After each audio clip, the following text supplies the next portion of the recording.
না, জন্মদিন পালন করবেন না মানেই করবেন।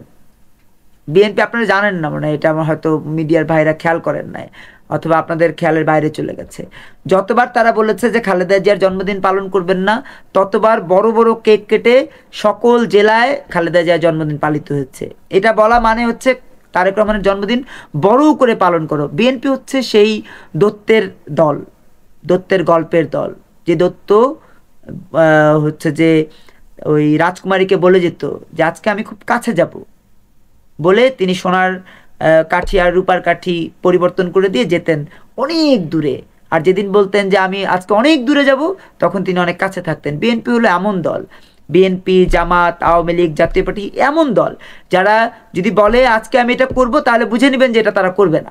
ছাত্রলীগকে আওয়ামী লীগ বলেছিল যে কৃষকের ধান কেটে দাও, তো ছাত্রলীগ কি করেছে, ধান এমন কাটছে কৃষকের 12টা বাজায় ফেলছে।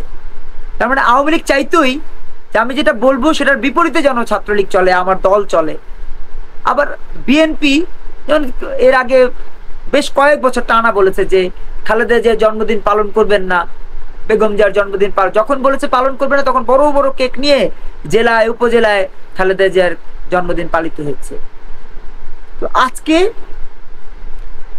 আপনি যে প্রশ্ন করেছেন রিজভী সাহেবের, ওই একই ঘটনা। 20 নভেম্বর দেখবেন যে সারা দেশে ঢোল ঢাক পিটিয়ে তারেক রহমানের জন্মদিন পালিত হবে, অনেকগুলো টাকা অপচয় হবে। সেই টাকা অপচয় তার দলের নেতাকর্মীরা করবে এই কারণে যে নেতাকে একটু খুশি করতে হবে।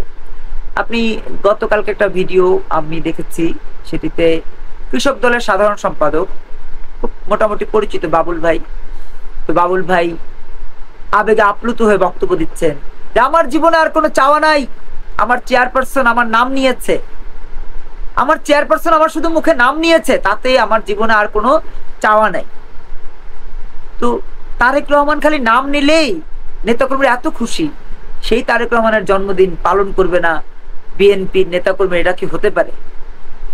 গ্রামে একটা প্রবাদ আছে না যে হাক্কা লড়াইস না, রিজভী সাহেব হাক্কা লড়াই দিচ্ছে যে পাগলারে হাক্কা লড়াই দিলাম, জন্মদিন পালন করিস না। তার মানে জন্মদিনটা ঢালাও করে ঢাক ঢোল পিটিয়ে পালন করা হোক। যেমন আপনারা দেখবেন যে সর্বশেষ যেই সমাবেশটা তারা করেছে 8 তারিখে, তারা বলেছে যে কেউ অনেক লোক নিয়ে আসবেন না, নয়াপল্টনটা ফ্রি রাখবেন, নেতাদেরকে কর্মীদেরকে তারা আহ্বান জানিয়েছে। কিন্তু আমরা দেখেছি কি ঠিক তার বিপরীত, 10টা লোক এনেছে আর 20টা লোকের টিমের একটা ব্যান্ড পার্টি নিয়ে এসছে। লোক হলো 10 জন, ব্যান্ড পার্টিতে হলো 20 জন, মোট 30 জন। ব্যানারের সামনে দাঁড়ানো নেতা নেতা নেতা সবার সামনে, এবং সে সবচেয়ে দামি একটা সানগ্লাস পরেছে, যেটা জিয়াউর রহমানের সানগ্লাস বলে আমরা জানি।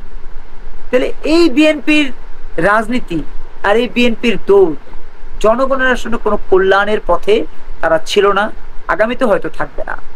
হয়তো তারা ক্ষমতায় আসবে, জনগণের কল্যাণ কতটুকু হবে তার প্রমাণ আমরা একটু পেছনে গেলে দেখতে পারবো। আওয়ামী লীগের দ্বারা যতটুকু হয়েছে, আওয়ামী লীগের দ্বারা অনেক উন্নয়ন হয়েছে, এবং উন্নয়নের নামে কেউ কেউ হাজার হাজার কোটি টাকা দেশের বাইরে পাচার করেছে। ওই রকম আরেকটা গোষ্ঠী মূলত বিএনপি আমাদের সামনে নিয়ে আসবে। এটি হচ্ছে তারেক রহমানের জন্মদিন পালন না করার ঘোষণার নেপথ্য কথা।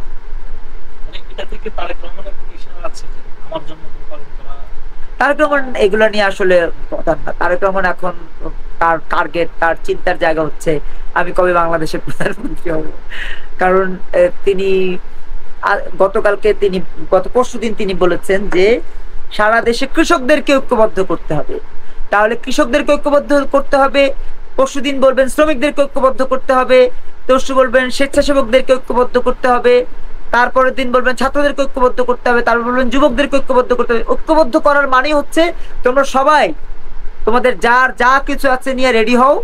নির্বাচন তো আর হবে না, নির্বাচনের নামে একটা জাস্ট ফলো আপ হবে। একটা হলো যে ওই যে একটা আমাদের একটা খুব টুস্কি টাইপের কথা আছে, সেটি হচ্ছে যে হালকার উপরে ঝাপসা হবে, হালকার উপরে ঝাপসা দিয়ে তারেক রহমান ক্ষমতায় আসতে চান। তার এগুলো নিয়ে কোনো মাথা ব্যথা নেই।